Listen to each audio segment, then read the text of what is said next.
As the page on the calendar for the year 2026 changes from the month of June to the month of July, it brings with it a new era in San Diego State University Aztec Athletics, July 1st officially marking day one in the new Pac-12. Aztec President Adela De La Torre, Director of Athletics J.D. Wicker talking up the official designation as such. This, by the way, is the Aztecs All In podcast. Steve Perez here. Louis Weiner is still on assignment. Both of us, of course, alumni of San Diego State University. Yours truly, an Aztec for life. Okay, here's the chase we are officially cutting to now. Aztecs joining a reconfigured league with the required 8 football-playing schools to maintain FBS status. Close followers of the program, of course, know that on September 12th, 2024, seems like just yesterday, San Diego State, Boise State, Colorado State, Fresno State announced they would be joining Oregon State and Washington State to build a new Pac-12 conference beginning in the 2026-27 season. Time flies, of course, and here we are. In the interim, Utah State joined September 24th, 2024. October the 1st that same year came the announcement that Gonzaga would bring its top-tier basketball program into the conference. Of course, Pac-12 still needed another football school to become officially eligible for status as a D1 FBS conference. That would mean schools that can win at least 6 games eligible for postseason bowls. Most important, though, giving the conference a shot at making it into the college football playoffs. Texas State of San Marcos bolts the Sun Belt Conference on June 30th of last year, and that gave the Pac-12 8 football schools, and they joined what most call the Group of 6. The highest-ranked team from said Group of 6, that includes the American, Conference USA, MAC, the Mountain West, Sun Belt, and the Pac-12. Of all those conferences, they get one automatic bid, which will go to the highest-ranked team among all Group of 6 schools at the end of the regular season. San Diego State leaves the Mountain West, where they were founding members and competed since 1999. They are the all-time leader upon leaving with 106 conference titles. That total includes 5 more this past year. And now the focus shifts forward. Here's San Diego State's president, Adela De La Torre, on the importance of today's date. This is an incredibly exciting day for San Diego State.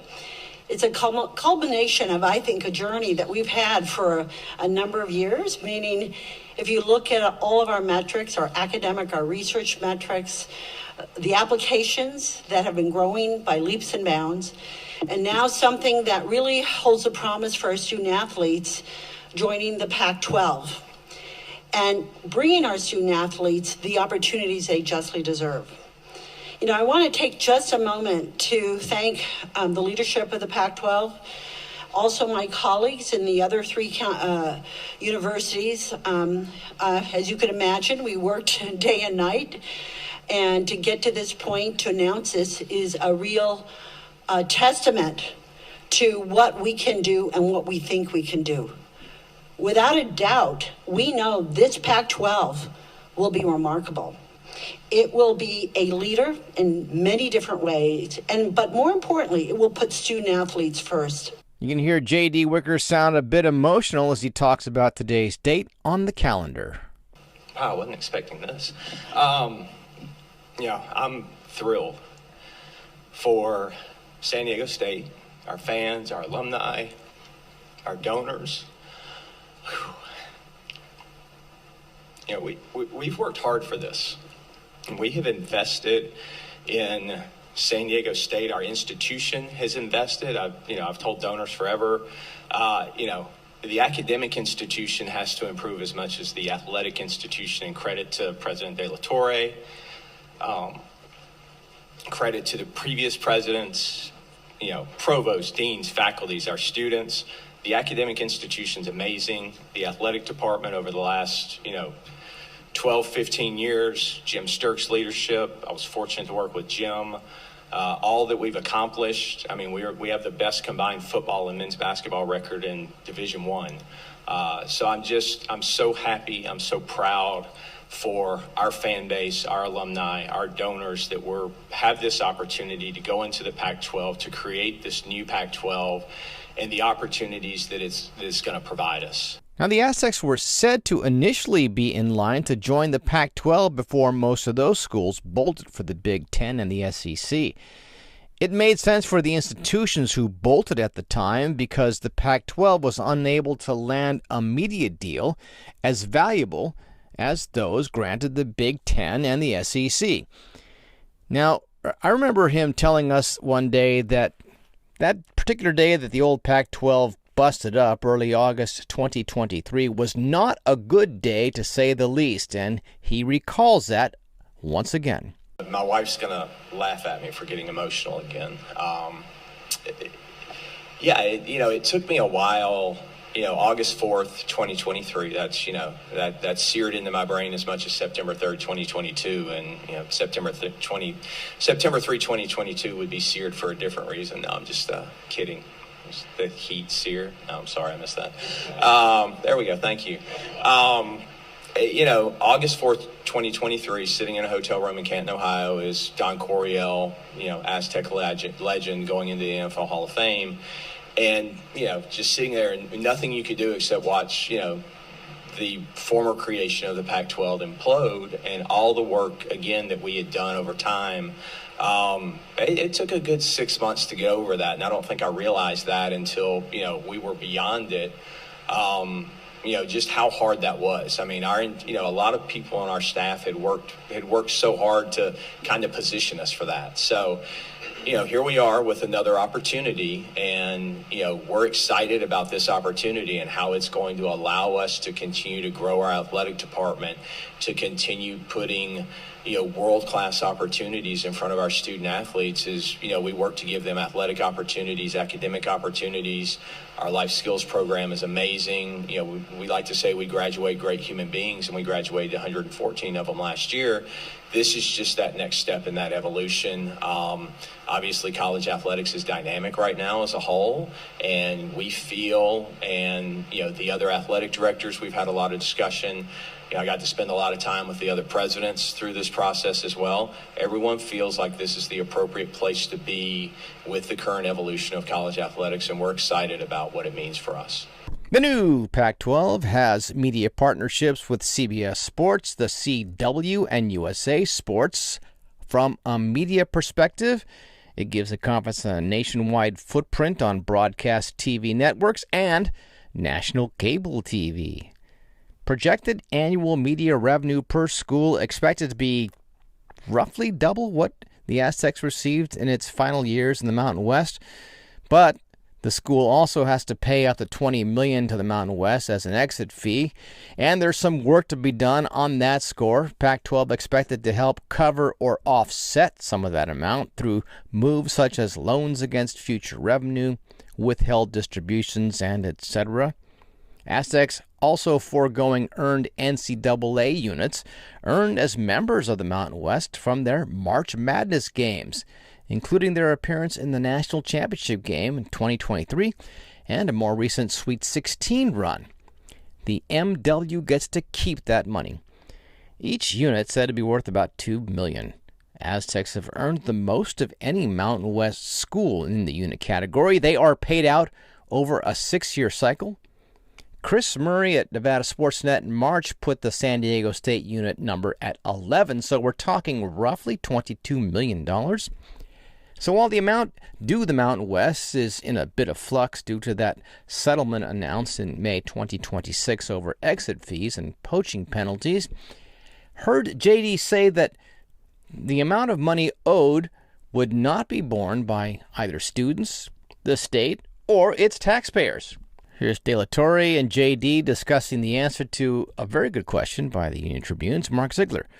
Just how did San Diego State assess its financial risk of joining the Pac-12? We had very good data available to us about best and worst case scenarios, like we did our due diligence. We looked at the context of, again, potential media deals within that context. I can't share, obviously, everything that came into it. We worked with legal counsel. We worked with our ADs. And in that sense, we felt that without giving any strategy out, we were able to move forward, understanding that all of us would be taking shared risks. Because that's the other, when we're talking about rebuilding a conference, you have to accept the fact that there is risk involved. And that risk was far less than the opportunity. You can't look at this as a short-term type of discussion move. Obviously, the short-term is important, and what are you going to do? But this is a long-term move, and we certainly, a lot of data around what projected television rights would be. It's a good time to be in the market, I think. You think about Warner Brothers Discovery, you think about the CW both wanting to be part of it. You think about, Fox, CBS that are, partners of the Mountain West right now. That television deal's up at the end of, year 2 as we're walking out of the league. So it's a good time to be in the market, and, based on the next steps that will happen, we feel like we're in a great place to be financially better than where we would have been even with the exit fee. And, we will work through how exactly, where the different pots of money are that are paying for that exit fee. I can tell you this, it won't be university funds, it won't be student fees, it won't be state money or anything like that. That's on, me and the development team to figure that out. Bob Moosberger over there.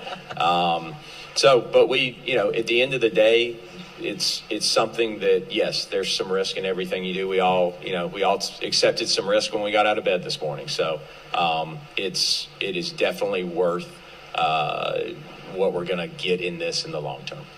All right. This is starting to turn into one of them there's process stories at this point, and we haven't even recapped the earlier tiff between the Mountain West and the Aztecs after they're being kicked out and then let back in. We will set that one aside. But, check out earlier episodes. It's all there. Suffice to say that going forward, most followers of the major sports at San Diego State can look forward to a higher profile for football and basketball. But, of course, they'll have to win to make it all pay off. The sooner, the better. University notes that fans can witness a new era in Aztec athletics and 4 sports in the month of October at home games. They are officially set on the calendar. Women's soccer gets the honor in a game against Boise State October the 1st. Football's turn comes against Texas State October the 3rd. October 7 men's soccer marks its official Pac-12 era in a match against Cal Poly. And volleyball takes on Oregon State the next day.